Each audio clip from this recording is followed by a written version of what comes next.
Welcome to this first of several videos that are going to help take some of the mystery and heartache out of the year-end and statistical reporting process in the United Methodist Church.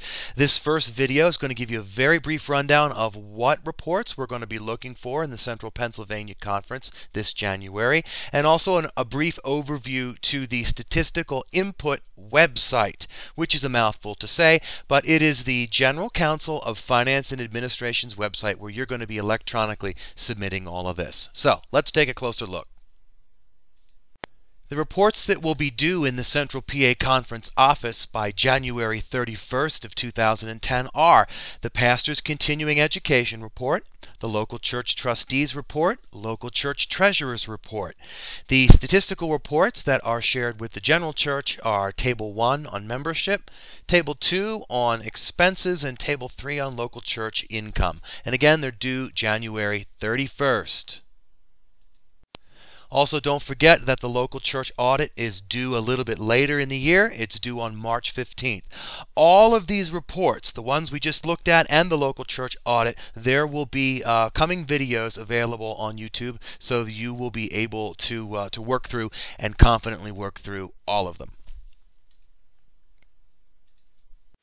We're going to take a look now at this website, www.eagle.gcafa.org, and this is the website you're going to use for Table 1, Table 2, and Table 3. Log into this site and you will go to a page that looks like this. This is your login screen. It's looking for your username. This is the username for your congregation, and it is 321 plus the 5-digit church number that's found on your monthly finance statement that your church receives from the conference office. The password to enter if you're entering for the very first time is CPCUMC. You will have an opportunity to update that information, so you will be able to change this password, and I recommend that you do. You will be ushered to a user information screen. Please feel free to fill all of this in appropriate to you and to your church. Again, you can choose your own personalized secure password, and again, you're going to want to do that. Once you're finished, you'll click Update, and you're going to want to head for the home page. You'll notice the blue underlined word Home at the top of the page. If you're not automatically directed to it after updating, you can press Home and it'll take you to the home page, which looks like this. This is your home page from which you're going to be working to either view the information that you have submitted from years past. You'll notice the Change Year option in the top of the window. You can see what statistical reports your church has filed for several years in the past. This is also what you're going to use to put in the information for this year's. Notice there is a Help button. Click on the Help button for an explanation of all the features of the Statistical Input homepage.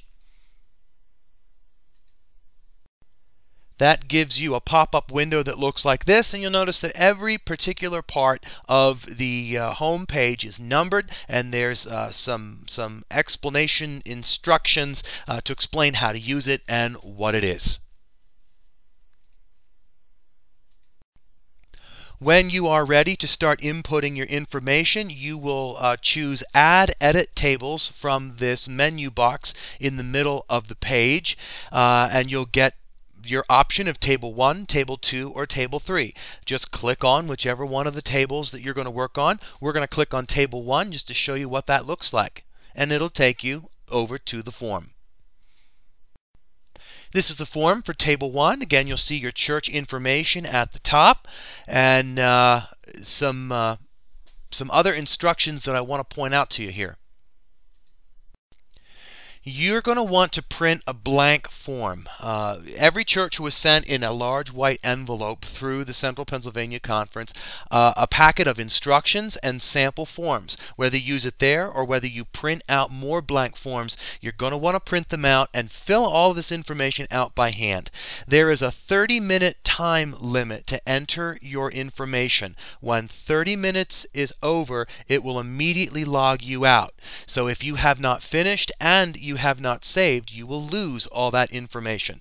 So by printing a blank form and having all that information ready to go, it will take you a lot less time to just plug the correct information into each of these boxes. You'll see the Save button. We'll show you that again a little bit later. Feel free to save. That will help you out. You have a Help button here. Click on the Help button for an explanation of all the features and parts of the statistical input form. That brings you a pop-up that looks like this. Again, all the different areas of the page are numbered and explained. Even error messages are explained here in the various colors.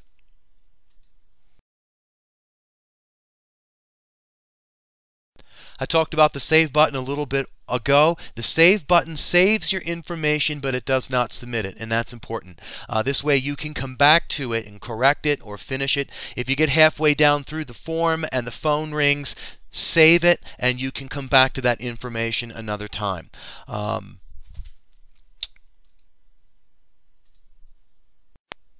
That's a quick tour around the website to give you an idea of what's there and how to use it. Remember, there are a lot of helps that are available to you on this website. Use them all. I'm going to show a few more of them to you in the next video or two.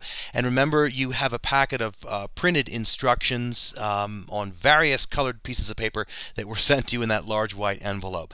I want to wish you luck as you do this work. God's blessing upon you. And remember, keep watching the video. Come back to it if you need some help. And if you still don't have an answer to all of your questions, pick up the phone and call your district superintendent in the district office. That's what we're there for. We're here to help you. Thanks for watching. We'll see you in the next video.